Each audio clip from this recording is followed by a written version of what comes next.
What do you mean, welcome to the world of magic? Oh my god, I'd fucking commit so many war crimes for that. Look at Brushbuddy! He's a scarf! I wanna take him home! What I'm seeing here is an adorable little nose. And little whiskers. If the mole worms are adorable too, take me, Jesus. I'm ready. Hey! Hey! Why do you keep creeping? And I'm not sure anymore what they're actually gonna do. Because old Sensei's looking for this one. Shh, the main character's on screen. How dare you leave the main character behind? You sick son of a bitch lost Brushbuddy. This is disgusting behavior from the witch apprentices. What do you mean, welcome to the world of magic? Most people give you a floaty device when learning to swim. They don't throw you in the middle of the ocean with sharks and whales. Jesus fuck. Was that fire spell? No, it was earth magic. Ooh, sorry about that. What the fuck? Uzumaki? What the fuck? That's horrifying. All I'm saying is this never would have happened if the main character wasn't left behind, aka Brushbuddy, the true main character that we're trying to follow in this show. That dragon would have looked it dead in the eyes and it would have bowed to its master, but here we are. Now, those are some of the highlights. You want to catch a full live reaction to this episode of Witch Hat Atelier, or any of them, head on over to the Patreon. But we do got to break this down because this was a fan-fucking-tastic episode. And I got to be honest, it has my mind racing. And I think the big reason I'm going to really enjoy this show isn't actually because of characters. I do like the characters. I think I like all the characters they've shown so far to varying degrees. But it's the magic. Not only do I appreciate that they explain magic as like these 4 different types that you can use, and rather than just being like, here's earth, water, fire, air, stuff like water is also seen as the embodiment of life.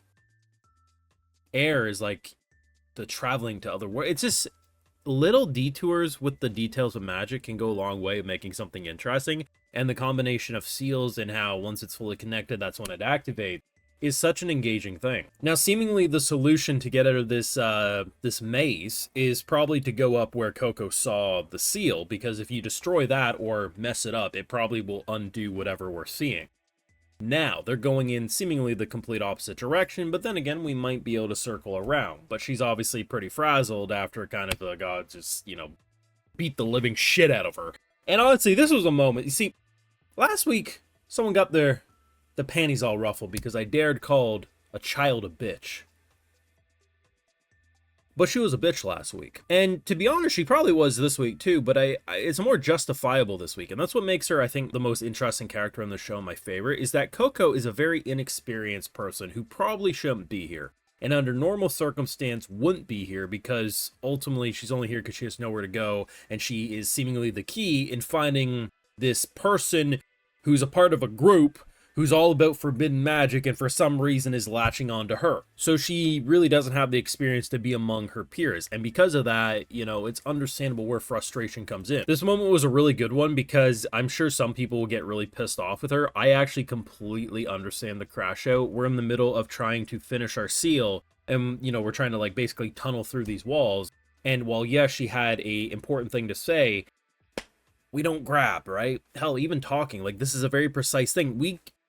We could do one wrong line and it might fucking blow the whole wall up in our face.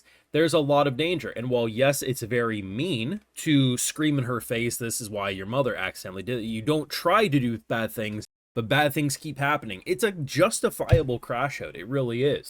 Doesn't excuse it, but put in her shoes, I think I would have done worse, if I'm being honest. And it's going to be interesting because eventually there's going to come a point where these two mostly see eye to eye because Coco looks at her as like, damn, you're really impressive. And she looks at Coco as like, you're a fucking bitch.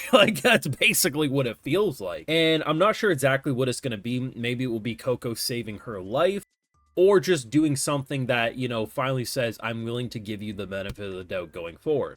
But I think realistically, being one of the top students of old Sensei, yeah, it's understandable why you're crashing out like this. Now, the dragon is a fun addition, and not something I was necessarily expecting. Personally, I believe, with my full chest, that if Brushbuddy was here, Brushbuddy would have stared that dragon down, and with his adorable fucking googly eyes, the dragon would have been like, "Can I pet it?"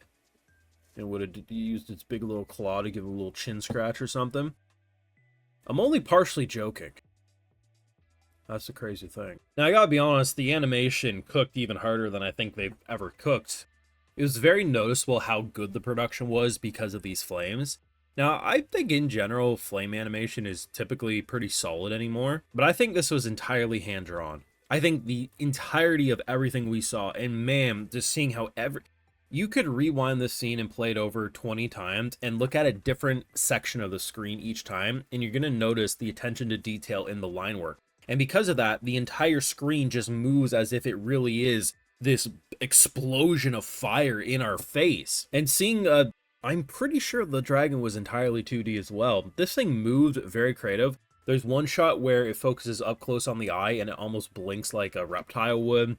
The tongue feeling like it's Eddie Brock's symbiote. I mean, there's just so much attention to detail, and they're having a lot of fun. The big mystery is not only why seemingly Coco is being targeted, because it's not just simply like Coco's in the wrong place at the wrong time. You can make an argument with the end of last episode. Coco just so happened to be in the same location as the mass individual, and the mass individual's like, huh, this character might actually be important. But after this episode, there's no denying it. See, the fact that she was being watched at the wand shop, right? Why? What makes Coco special? Is it going to be a case of Coco's the chosen one? She's a very special mage. Actually, if she would have been taught from a young age, she's able to. Because all I can tell about these characters is they like forbidden magic. Okay? Teleportation magic, as an example, is forbidden. And understandably so. I mean, the concept of trying to teleport someone, you could see how it could go wrong and you could decapitate someone. But why Coco? Why is Coco the character of all characters being targeted? Because she's been targeted since she was a young child when she was given the book. And seemingly this same stranger danger has been following her home potentially forever. I honestly don't have an idea. Other than maybe she's the chosen one to bring back evil magic in this world.